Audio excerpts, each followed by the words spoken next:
Il-Ministri qed jibqgħu ma jgħidux kif se jivvutaw nhar it-tnejn li ġej meta tiġi qudiemhom l-emenda fil-kodiċi kriminali, emenda li essenzjalment se tfisser l-introduzzjoni tal-abort f'pajjiżna. It-tnejn Net News kellu l-opportunità jistaqsi lil żewġ ministri, il-Ġotjen Qabela u lil Clifton Grima, bit-tnejn li huma jippruvaw jiġdu l-emenda li se ddaħħal l-abort, xi ħaġa li kienet konfermata mit-tobba l-infermiera l-ispiżjara, diversi professjonisti mediċi u oħrajn, kif ukoll esperti legali u professjonisti ġejjin minn kull faxxa tas-soċjetà. Int favur jew kontra l-abort? Naħseb qed issaqsuni dwar l-emenda.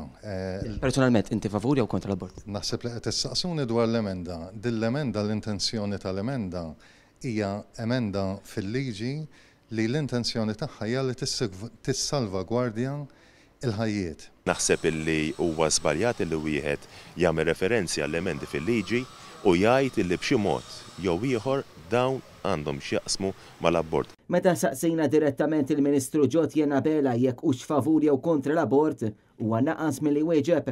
Imma inti favur jew kontra l-abort personali? Ħanerġa' ngħid li u diġà għatlek li din l-emenda mhijiex dwar l-abort.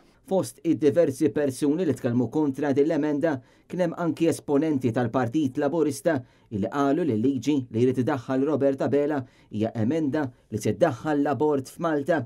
Fost dawn kien hemm l-eks deputat mexxej Laburista Joe Brincat, l-eks deputat Laburista Luciano Busuttil u anke l-eks kunsillier Laburista Desmond Zammit Marmara. Dwar dan tkellmet ukoll il-President Emeritu Mary Louise Collier Oprekka fejn qalet li l-emenda preżentata mill-Gvern mhijiex waħda ċara u se tiftaħ il-bib għall-abort. Għalhekk saqsejna l-Ministru Ġotjen Qabela min qed jikdeb jekk hux dawn il-persuni li qed jgħidu li din il-liġi se tkun qed iddaħħal l-abort jew il-Prim Ministru Robert Qabela. Il-President Emeritu Mary Louise Collier Oprekka kif ukoll anke l-eks deputat mexxej Joe Brincat qed jgħidu li din hija emenda li ħaddaħħal l-abort f'pajjiżna. Min qed jikdeb?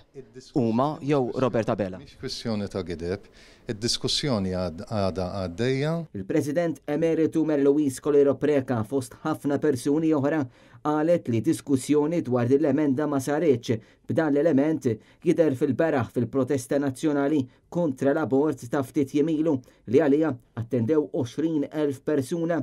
Net News saqsa lill-Ministri kif se jkunu jivvutaw it-tnejn li ġej b'wieħed jgħid li l-emenda mhux dwar l-abort fil-waqt li ieħor wieġeb li d-diskussjoni għadha għaddejja. Mela tiġi ppreżentata di l-emenda rigward l-abort, inti se tivvota favur jew kontra? Mhix emenda dwar l-abort, nitolbu tkun korretta għal benefiċċju anke ta' telespettaturi.